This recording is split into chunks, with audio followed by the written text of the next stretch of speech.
عمران خان تحریک انصاف کے chairman press conference کر رہے ہیں، ملاحظہ کیجیے۔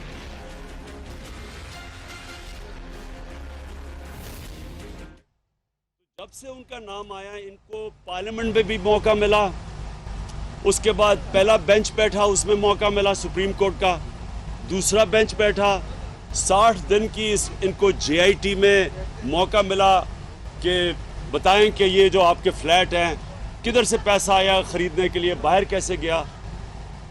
یہ اتنی دیر کے باوجود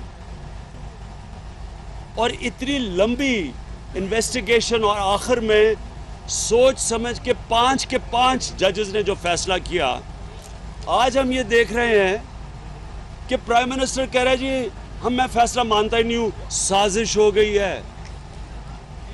اتنی دیر کے بعد جب بار بار موقع ملا تھا ان کو اپنی صفائی پیش کرنے کا، تب انہوں نے صفائی نہیں پیش کی اور آپ کہہ رہے ہیں کہ کوئی بہت بڑی سازش ہو گئی ہے۔ میں آج یہ ساری اپنی قوم کے سامنے کہنا چاہتا ہوں کہ اس قوم کے خلاف یہ سب سے بڑی سازش ہو رہی ہے۔ ایک مجرم جس کو اس ملک کے ہائیسٹ ادارے نے مجرم قرار دیا اور اس کی نیب میں کیسز ہیں اب اور اس کی نیب میں پیشی ہونے لگی ہے، وہ یہاں سے جا رہا ہے لاہور تک سرکاری خرچے پہ، ڈی سیز کو کہا ہوا ہے کہ لوگوں کو لے کے آنا ہے، انتظامات کرنے ہیں۔ اس غریب قوم کے ٹیکس کے پیسے سے یہ سارے انتظامات ہوں گے، وہاں لوگ کھڑے ہوں گے اور ان کو یہ بتائے گا کہ جناب یہ کتنا بڑا ظلم ہوا نواز شریف سے، وہ نواز شریف بے قصور ہے، اور وہ بھی لگے ہوئے ساری جگہ لگا رہے ہیں کہ جناب نواز شریف بے قصور ہے۔ میں یہ اس لیے کہہ رہا ہوں یہ پاکستان کے خلاف سازش ہے کہ جب اگر ایک آدمی جس کو اتنی موقع ملا اپنے آپ کو بے قصور ثابت کرنے کا، اگر وہ مانتا نہیں ہے سپریم کورٹ کا فیصلہ، تو یہ جو جیلوں میں بھرے ہوئے لوگ ہیں یہ کیوں مانے؟ باقی لوگ کیوں مانے سپریم کورٹ کا فیصلہ؟ باقی اس قوم میں ہم کوئی بھی عدالت کا فیصلہ کیوں مانگے؟ اگر اس نے نہیں ماننا تو ان باقیوں کا صرف اس لیے وہ بیچارے مجبور ہیں ماننے پہ کیونکہ وہ کمزور ہیں، ان کے پاس پیسہ نہیں ہے، وہ غریب لوگ ہیں۔ جیلوں میں بھرے ہوئے پاکستان کے غریب لوگ جن کو چھوٹی چھوٹی چوریوں میں جیلوں میں پڑے ہوئے ہیں، بڑی دیر سے چھوٹے چھوٹے جرم کی وجہ سے جیلوں میں پڑے ہوئے ہیں۔ اگر میں آج آپ کو لکھ کے دیتا ہوں کہ جتنے بھی یہ بھرے ہوئے جیل جو چور ہیں ان کی ساری چوری بھی ملا لیں تو ان کا جو بیٹے کا ایک گھر ہے اربوں روپے کا، ان کی ساری چوری اس کے برابر نہیں ہے۔ تو کیا یہ سبق دے رہے ہیں کہ طاقتور کے لیے تو ایک قانون ہے، طاقتور کو پاکستان کی عدالتیں نہیں پکڑ سکتی؟ طاقتور کو اگر عدالتیں فیصلہ بھی کر دیں تو وہ مانے گا نہیں اور وہ پھر سڑکوں پہ نکل جائے گا، سرکاری خرچے کے اوپر وہ سارا ڈرامے کرے گا کہ کتنا اپنی عدالتوں کو، اداروں کو، جو 2 ادارے بچ گئے تھے ان کے اوپر اٹیک شروع کر دے گا، اٹیک کرے گا سپریم کورٹ کے اوپر کہ جناب سازش ہوگی۔ اس کا مطلب سپریم کورٹ کے بینچ نے منصفانہ فیصلہ نہیں کیا، اور دوسرا انگلی اٹھا رہا ہے پاکستانی فوج کی طرف۔ جب ہم 3 دفعہ سڑکوں پہ نکلے تھے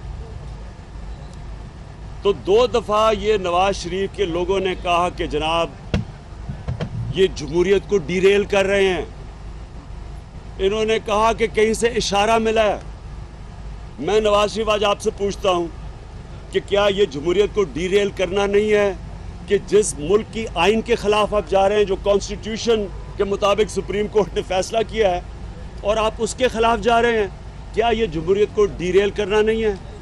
کیا دوسری چیز کہ جب آپ کہتے ہیں کہ سازش ہو گئی، میں اب آپ سے سوال پوچھتا ہوں کدھر سے آیا اشارہ؟ کون اشارہ آپ کو کر رہا ہے؟ کس نے آپ کو یہ اشارہ دیا ہے؟ کیا یہ جدھر جو آپ کے خیر خواہ باہر بیٹھے ہوئے ہیں ان سے تو نہیں اشارہ آیا کہ اپنی فوج کو بھی بدنام کرو؟ وہی فوج کو جس کو آپ نے ڈان لیکس میں بدنام کیا تھا۔ یہ اپنی فوج اور 2 ادارے بچے ہوئے تھے، پاکستان کی فوج اور سپریم کورٹ، باقی ادارے تو انہوں نے تباہ کر دیے ہیں۔ پنجاب پولیس کا حال دیکھ لیں، ہماری بیوروکریسی پنجاب میں حال دیکھ لیں اس کا، نیب کا حال دیکھ لیں جو پہلے تھا، FIA، سارے اداروں کا حال دیکھ لیں، SCCP کا۔ اور جو 2 ادارے بچے ہوئے تھے اب ان کو تباہ کر رہا ہے. اور یہ سارا کیوں ہو رہا ہے؟ اپنی کرپشن بچانے کے لیے. ان کو پتا ہے کہ نیب میں اب ان کا کیس لگنے لگا ہے, اور نیب میں جو کیسز لگنے لگے ہیں ان کو پتا ہے کہ انہوں نے پھنس جانا ہے. میں اس سے پہلے حدیبہ کا جو کیس اپیل ہونی چاہیے تھی ہائی کورٹ میں,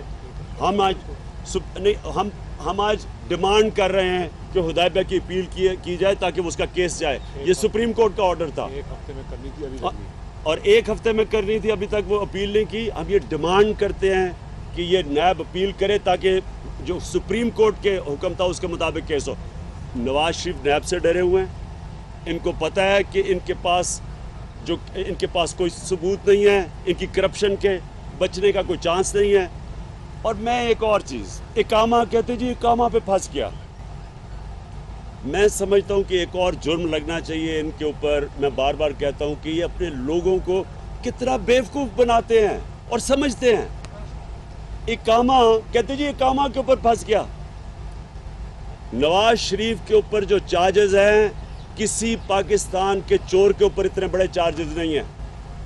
ان کے اوپر چارج ہے کہ جب ان کے لنڈن کے فلیٹوں کا پتہ چلا تو انہوں نے بتانا تھا کہ کدھر سے پیسہ آیا اور پیسہ باہر کیسے گیا. یہ مختصراً ہے. یہ جھوٹ کے اوپر جھوٹ بولے انہوں نے. پارلیمنٹ میں جھوٹ بولا, سپریم کورٹ میں قطری آ گیا, وہ فراڈ نکلایا. اس کے بعد ان کے بچوں کے جھوٹ نکلائے. انہوں نے سپریم کورٹ کے اندر پرجری کی جو جرم ہے, انہوں نے جال سازی کی, جعلی ڈاکیومنٹس دی. اور یہ جو کہہ رہے ہیں نا اقامہ ہے, اقامہ کیا چیز ہے, اقامہ کا کیا مطلب ہے؟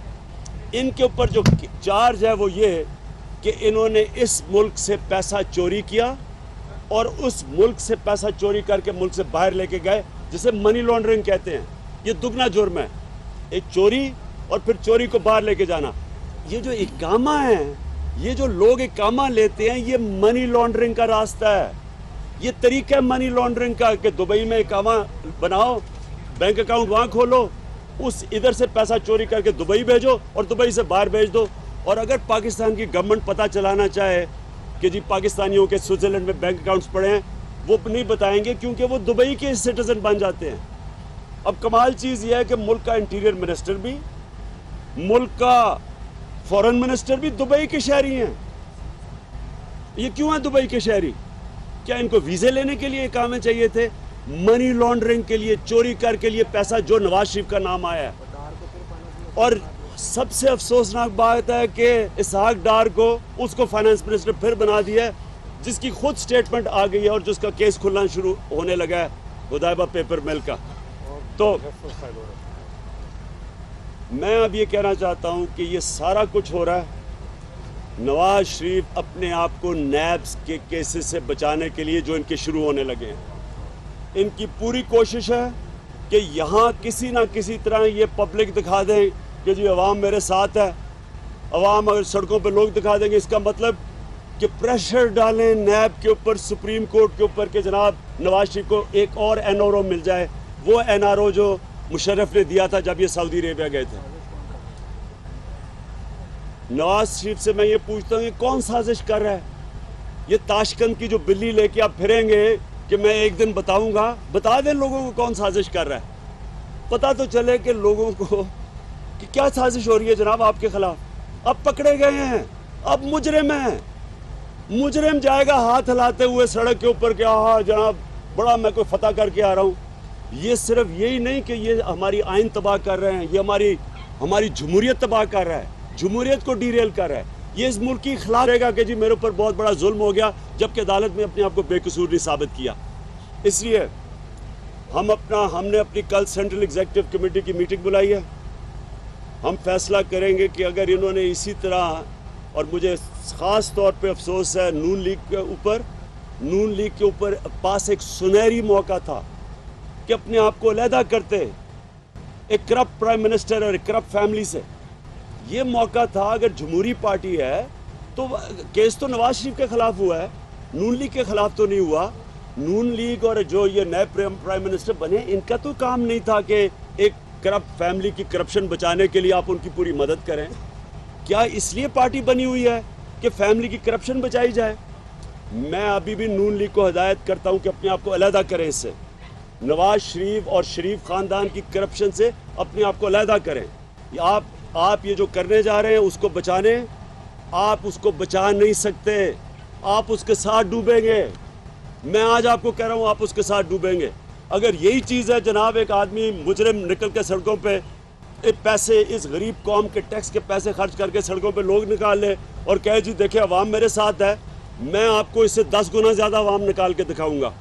میں آپ کو چیلنج کر کے پبلک زیادہ نکال کے دکھاؤں گا. کیا اس کا مطلب کہ اگر میں چوری کروں، مجھے اجازت ہے چوری کرنے کی پاکستان میں؟ کہ اگر میں چوری کروں اور میں کہوں جی عوام میرے ساتھ ہے تو اس لیے عوام فیصلہ کرے گی؟ یہ کون سی، یہ کیوں اس ملک سے ظلم کر رہے ہیں؟ انشاءاللہ تحریک انصاف کھڑی ہوگی پاکستان کے اداروں کے ساتھ، پاکستان کی جمہوریت کے ساتھ. جب ہمارا فیصلہ آیا، ہم کدھر نکلے؟ پہلے ہم نکلے پاکستان کی آزاد عدلیہ کے لیے، جمہوریت کے لیے. پھر نکلے صاف اور شفاف الیکشنز کے لیے. جوڈیشل کمیشن بیٹھی، اس نے فیصلہ دیا، ہمیں پسند نہیں آیا فیصلہ، ہم نے قبول کیا. پھر ہم نکلے اکاؤنٹیبلٹی، لیڈرشپ کی اکاؤنٹیبلٹی، جو جمہوریت کا سب سے بڑی کیریکٹر ہوتا ہے جمہوریت کا، کہ لیڈرشپ جواب دہ ہوتی ہے عوام کو. ہم اس کے لیے نکلے. یہ تینوں چیزیں جمہوریت مضبوط کرتی ہیں. یہ کس لیے نکل رہا ہے؟ ہمارے سپریم کورٹ کے فیصلے کے خلاف. یہ اور یہ کیوں نکل رہا ہے؟ اپنی کرپشن بچانے کے لیے. اور میں آخر میں یہ جو میر شکیل الرحمان اپنے میڈیا ہاؤس سے جو رول پلے کر رہا ہے، میں اس کو پاکستان کے دشمن ہی کر سکتے ہیں اس ملک سے جو یہ رول پلے کر رہا ہے. ایک مجرم کی پوری مدد کر رہا ہے، پورا پروپیگنڈا کر رہا ہے. میں ساری قوم کو کہتا ہوں کہ ان کو بوائیکاٹ کرو، اس کو سبق سکھاؤ میر شکیل الرحمان کو کہ کیا آپ کا میڈیا ہاؤس کا یہ کام ہے؟ آپ کہتے ہیں جی میں بزنس مین ہوں، میں صحافت نہیں جانتا، میں صحافت وغیرہ نہیں جانتا، میں بزنس مین ہوں. کیا جو آپ کو پیسہ دے گا اگر وہ پاکستان کے مفادات کے خلاف بھی کام کر رہا ہے تو آپ اس کی مدد کریں گے؟ آپ مجرموں کی مدد کریں گے؟ کیا یہ ہے صحافت؟ میں قوم کو کہتا ہوں کہ بوائیکاٹ کریں ان کو، اس کے ٹی وی کو، اس کی چینلز کو. میں بالکل جو ورکنگ جرنلسٹ ہیں ان کے ساتھ کھڑا ہوں. ان کی بڑی قربانیاں میں جانتا ہوں. ان میں سے لوگ وہ بھی نہیں چاہتے. ان کے اندر جیو میں بیٹھے ہوئے جو لوگ تنگ ہیں، یہ میر شکیل الرحمان کی پالیسی جو ایک مجرم کی مدد کر رہا ہے. لیکن میں قوم کو یہ کہتا ہوں کہ اس کو سبق سکھاؤ کہ کیا میڈیا ہاؤس کا یہ کام ہے؟ آپ کا تو کام ہے کہ قوم کے مفادات کی حفاظت کریں. کیا آپ یہ کر رہے ہیں کہ ایک ثابت ہو جاتا ہے سپریم کورٹ میں مجرم، اور آپ اس کی پوری سارا آپ کا میڈیا ہاؤس صرف اس کی دفاع نہیں کر رہے، اس کے لیے پروپیگنڈا کر رہے ہیں، اور ججز کے خلاف کیمپین کر رہے ہیں، جوڈیشری کے خلاف کیمپین کر رہا ہے یہ میڈیا ہاؤس. اور یہ فرعون بنے ہوئے ہیں سارے.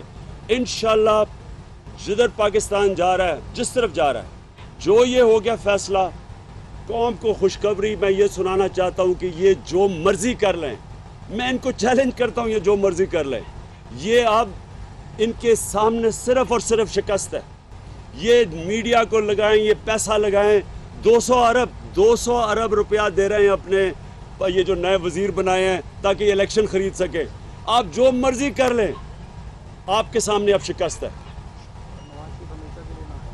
خان صاحب پہلے مجھے بتائیں کہ آپ کی جو بات ہے اس میں پریورتن جو ہوتی ہے، لوگ خاص کر ایک ورکر ہے اس پر یقین بھی کرتے ہیں. ایک تو یہ کہ کیا جیلوں میں جو لوگ ہیں اس بات سے جیلوں کے لوگ تو اٹھ کے کھڑے نہ ہو جائیں کہ کوئی اداروں کو نقصان پہنچائے کہ وہ جیلوں میں پڑے ہیں، وہ ان کا بھی حق ہے کہ وہ باہر نکل آئیں اس بات سے. اور دوسرا یہ کہ جو میر شکیل الرحمان یا میڈیا ہاؤسز کے بات ہے اس پہ کوئی کیس تحریک انصاف کی طرف سے ابھی تک کیوں نہیں ہوا؟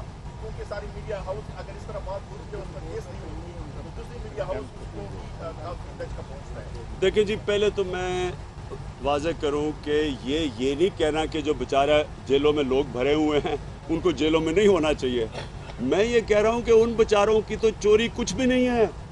ہزاروں میں، زیادہ سے زیادہ لاکھوں کی چوری ہے یا اربوں کی چوری ہے. تو اگر جو اربوں کی چوری میں کنوکٹ ہو جاتا ہے، سپریم کورٹ اس کو فیصلہ دے دیتا ہے، اگر وہ نہیں مانتا تو وہ کیوں مانے جو چھوٹے؟ ان کا کیا قصور ہے پھر؟ ان کی تو چوری بھی چھوٹی ہے. اور دوسری چیز،